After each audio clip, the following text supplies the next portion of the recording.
성경에서 이렇게 찾아보면 레기온이라고 되어 있는데요. 이 레기온이라고 하는 것은 여러 가지 의미가 있겠지만 한 두 가지 정도로 좀 요약이 가능해요. 하나는 로마 군대가 한 6천 명 정도의 군단을 이뤘을 때 그 군단을 이루는 말이 바로 레기온이라고 하는 단어이고요. 또 영어에서 리전이라고 하는 말 있잖아요. 지역을 뜻하는 말이기도 합니다.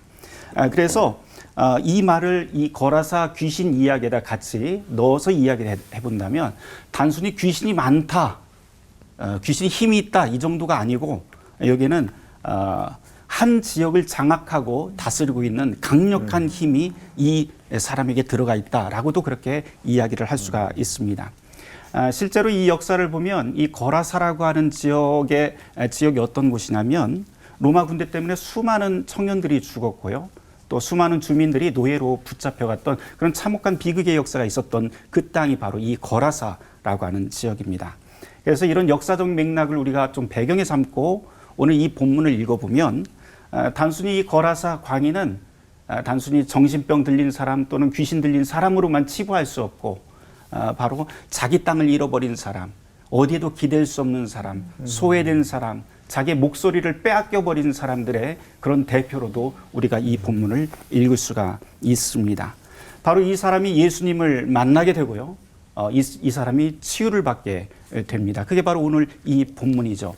오늘 이 본문 말씀의 맨 마지막 부분으로 가게 되면 이 사람이 정신이 온전하여져서 옷을 갈아입고 예수님 앞에 예수님을 따르기로 이렇게 간청하는 대목이 나옵니다. 혼란스럽고 고통스러웠던 그런 모습들이 다 사라지고 완전히 정상적인 모습으로 돌아오게 되죠.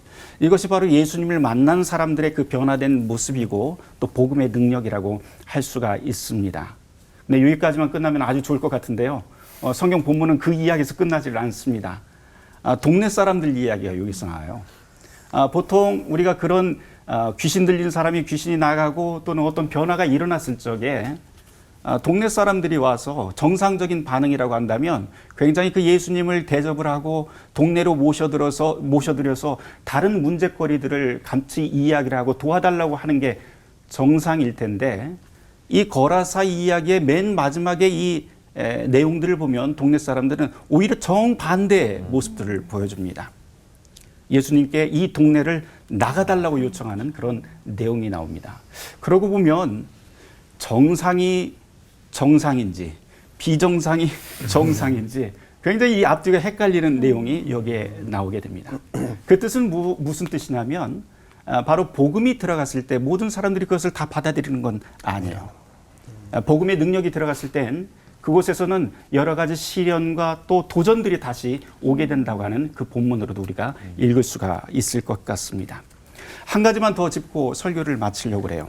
오늘 이 거라사 이야기의 시작은 예수님께서 제자들과 함께 갈릴리에서 배를 타고 풍랑을 뚫고 가는 장면으로부터 시작이 되는데 누가복음 8장 22절 말씀부터 그 이야기가 시작이 됩니다.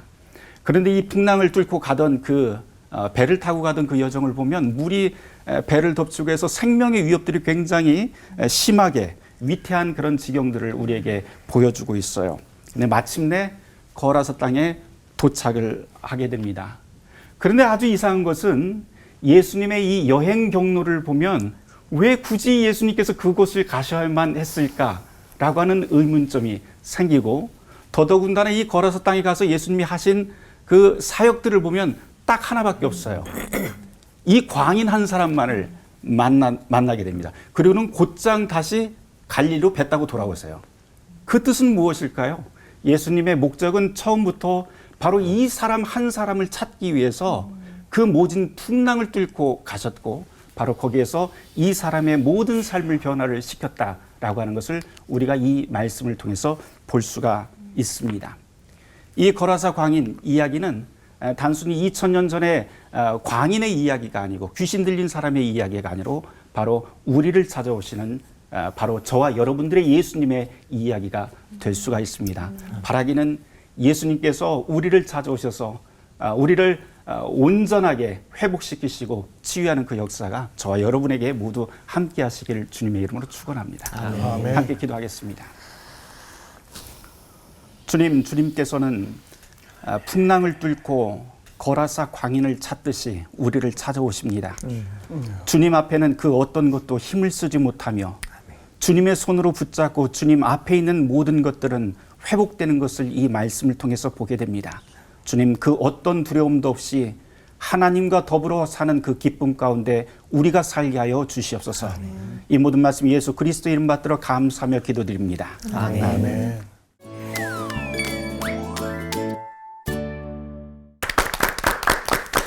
사탄의 존재에 대해서 조금 추상적으로 알고 있었는데 성경 곳곳에 나타나 있는 사탄의 존재를 설명을 해주시니까 설교 시간이 휘리릭 가버렸습니다.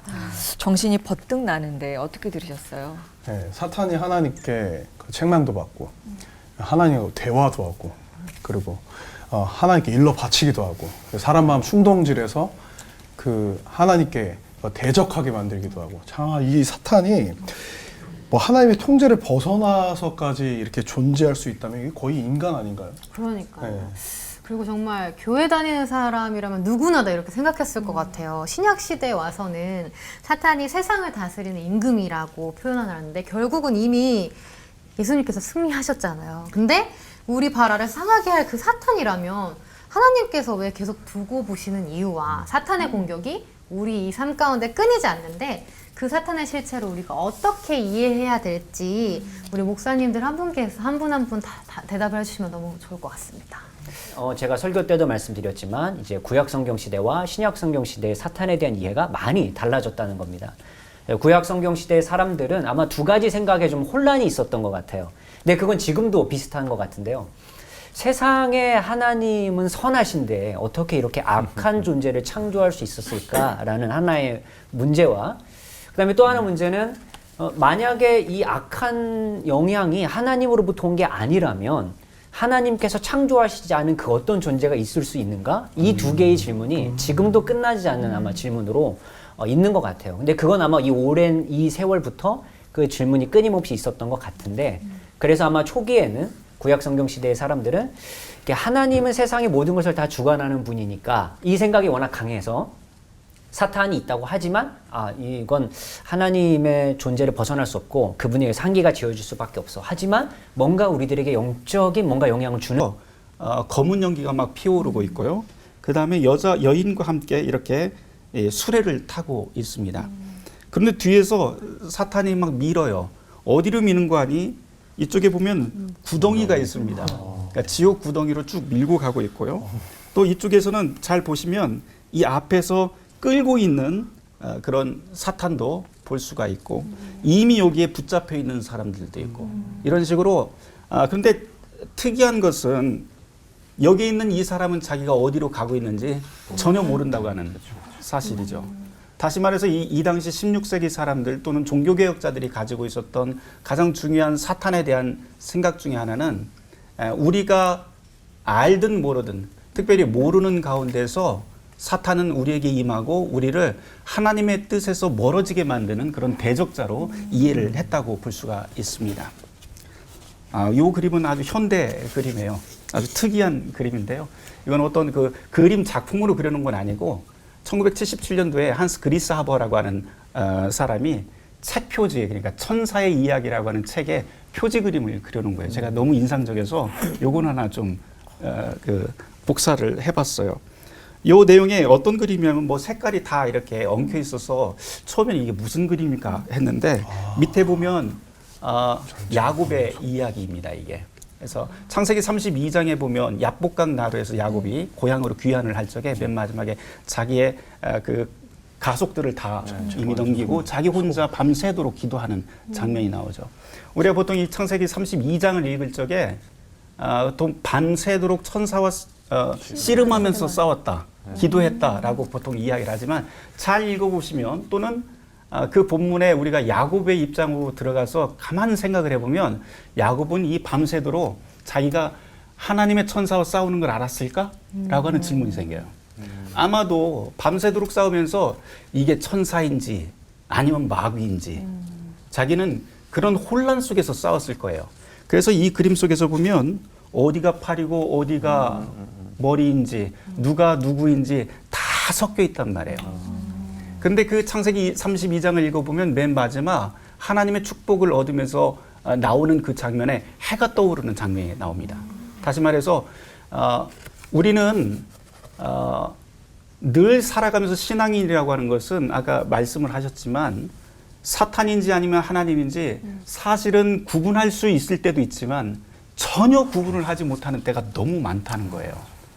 살다 보면 정말 하나님이 없음을 뼈저리게 경험하는 그런 하나님 없음의 순간들을 우리는 늘 보기는 하는데 그렇게 경험하는데 성경이 우리에게 가르치고 있는 바는 뭐냐면 그럼에도 불구하고 맨 마지막 해가 떠오르는 그 순간 바로 그 모든 것들이 하나님의 손에 있었다라고 하는 것을 고백할 수 있게 된다라고 하는 것이 성경이 우리에게 가르쳐주고 있는 사탄을 맞닥뜨렸을 때의 이야기 또는 그것을 극복하는 이야기라고 이야기할 수 있지 않을까 그렇게 저는 여러분에게 소개를 합니다. 네.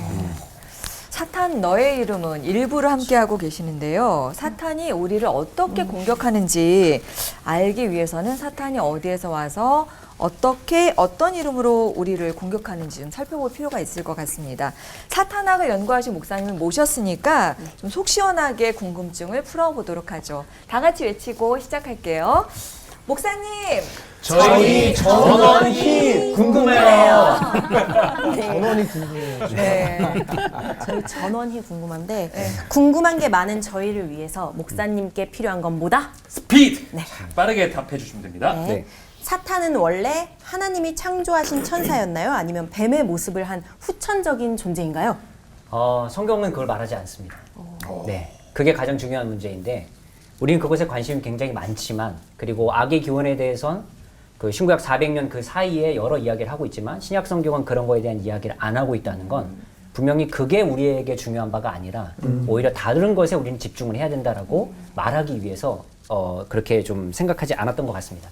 다만 우리의 신앙에 세상의 모든 것은 다 하나님 창조한 것이지라는 신앙이 있기 때문에 그렇게 창조됐다고 믿는 것이지 성경에는 실제적으로 창조됐다는 이야기가 없습니다. 그렇게 이해하는 게 훨씬 더 좋은 것 같고 그리고 제가 사탄 연구를 시작할 때 말씀드렸지만 오히려 사탄이 창조됐다는 건 유대 문헌에 랍비들의 문헌에 기록이 돼 있지 개신교 우리가 보는 문헌들에는 그런 이야기가 없습니다. 그리고 악에 대한 관심도 그러니까 악의 기원에 대해서 우리 별로 관심이 없고 오히려 반복해서 말씀드릴 수밖에 없게 되겠지만 예수 그리스도가 사탄을 이기셨다. 여기에 이제 핵심이 있다는 거. 그걸 기억하시는 게 좋을 것 같습니다.